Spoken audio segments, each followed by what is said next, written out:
ఆఫీస్లో కూడా వస్తానంటే లేదు సార్ 10,000 మంది జీవితాలు పోతాయి సార్. ఏంటి 10,000 మంది జీవితాలు పోయాయి? Seize the ship.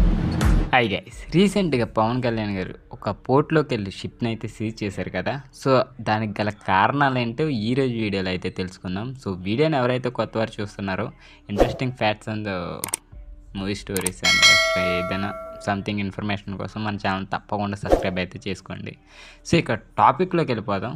సో రీసెంట్గా పవన్ కళ్యాణ్ గారు అయితే కాకినాడ పోర్ట్లోకి అయితే వెళ్ళారు. సో ఇక్కడ ఏంటంటే గవర్నమెంట్ ఇచ్చే రైస్ ఏదో ఉంటుందో, అయ్యే బియ్యం ఉంటుందో, అది ఇల్లీగల్గా అయితే ట్రాన్స్పోర్టేషన్ అయితే జరుగుతుందంట. సో దీని గురించి పవన్ కళ్యాణ్ గారు అక్కడికి వెళ్ళి తీవ్రంగా అయితే గొడవ పెట్టుకున్నారు.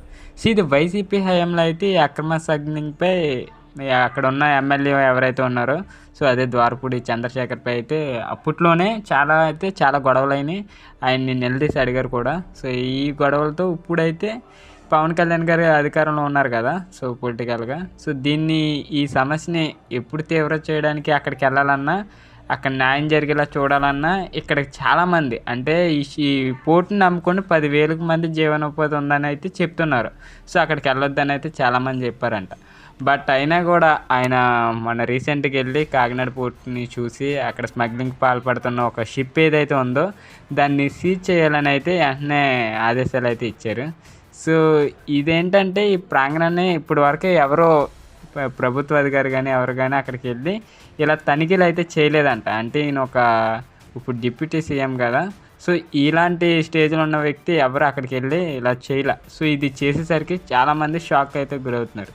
సో ఇక్కడ ఎందుకు ఇలా షిప్ని సీజ్ చేయమన్నారంటే పోర్ట్ యొక్క సెక్యూరిటీ, అదే భద్రత ఇంకా సరైన పద్ధతిలో లేదని, ఇప్పుడు దీన్ని సరైన పద్ధతిలో నిర్వహించాలని అయితే చెప్పారు. ఇది రైస్ స్మగ్లింగ్ ఏదైతే ఉందో ఈ ఆపరేషన్స్ సంబంధం ఉన్న ఈ షిప్ ఏదైతే ఉందో దాన్ని సీజ్ చేయమని అయితే చాలా కోపంగా అయితే అన్నారు.